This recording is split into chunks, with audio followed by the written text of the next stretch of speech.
현대를 불안의 시대라고 하죠. 세상이 빠르게 변화하고 있는 가운데 여러 가지 불안 요인들이 우리를 엄습해오고 있습니다. 얼마 전에 발생한 IT 지진 사건 등 여러 가지 기상이변으로 인한 사건, 사고가 불안 요인 중에 한 가지가 될 수 있을 테고요.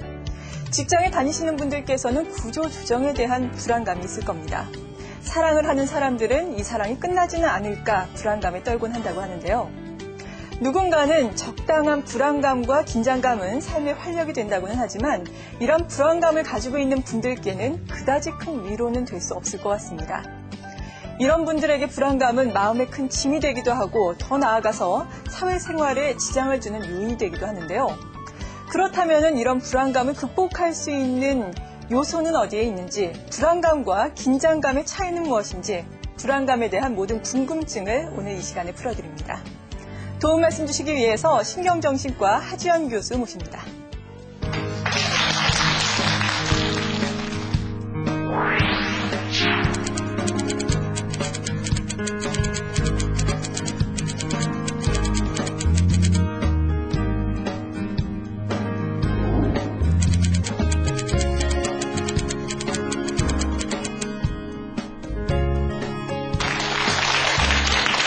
네, 안녕하세요.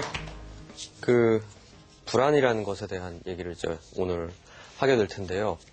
항상 불안해 하지만은 불안이 뭐야? 라고 물어보면 막상 불안이라는 이런 것입니다. 라고 얘기를 하시는 분들 참 드문 것 같아요. 할 수 있는 사람은. 그래서 우리가 먼저 항상 뭔가에 대해서 알기 위해서는 그 정의부터 시작하는 게 좋을 것 같습니다. 불안과 가장 비슷한 말은 저는 공포라는 말하고 비교를 해봐야 될 것 같아요. 우리 영화에서 공포 영화는 있어도 불안 영화는 없죠.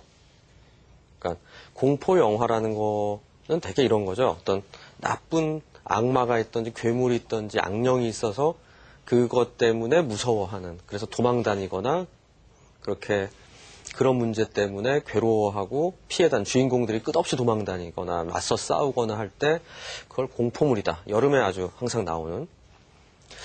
근데 불안물이라는 건 없죠. 불안 영화라는 건. 근데 왜 그런가 하고 생각해보면 모든 영화는 불안을 다루고 있거든요. 모든 영화의 주인공은 항상 불안해. 뭔가 때문에 문제가 생겨서 마음이 편치가 않아요. 마음이 편치가 않은 문제를 해결하기 위해 주인공들이 해결해서 그 문제를 해결함으로써 이 불안한 게 사라지게 되고, 그러면서 그 사람은 조금 더 편안해지고 좀 더 그 다음 단계로 넘어갈 수가 있게 되거든요. 자, 그래서 불안과 공포의 차이는 이런 것입니다.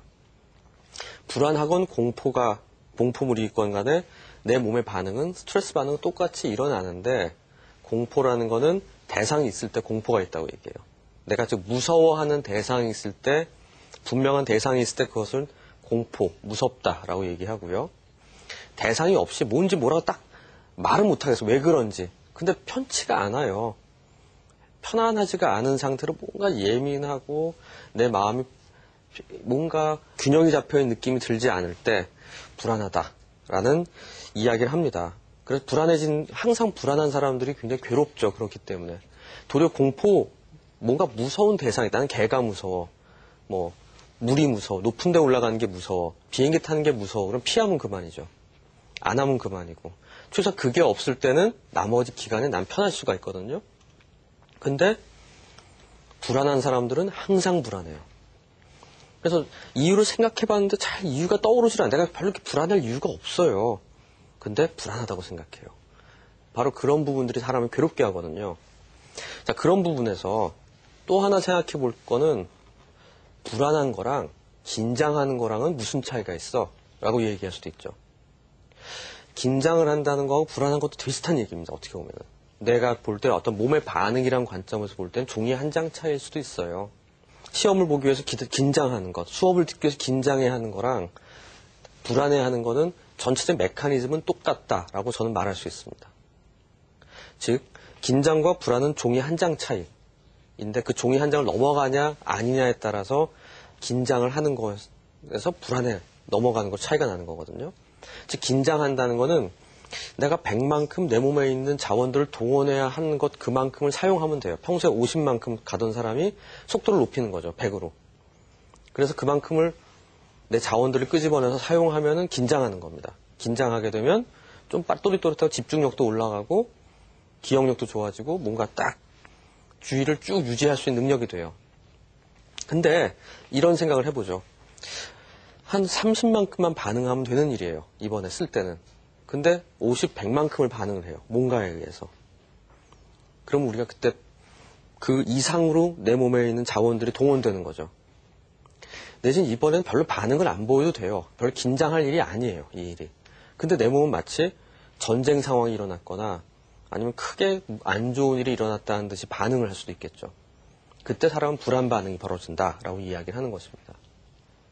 그렇기 때문에 한편으로는 평상시에 잘 긴장하는 사람들이 불안장애나 병으로서의 불안까지도 갈 가능성이 많다라고 이야기할 수도 있겠죠.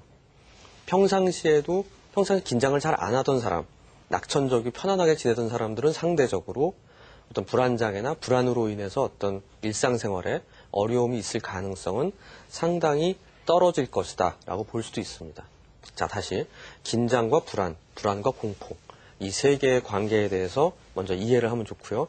결국 이 세 개 밑에 깔려있는 우리 몸의 자율신경계의 반응은 스트레스에 대한 반응과 똑같습니다. 뭐가 오면은 심장이 빨라지고 입이 바짝바짝 탈 수 있고요. 그래서 자율신경계 중 교감신경계가 항진이 일어나는 것.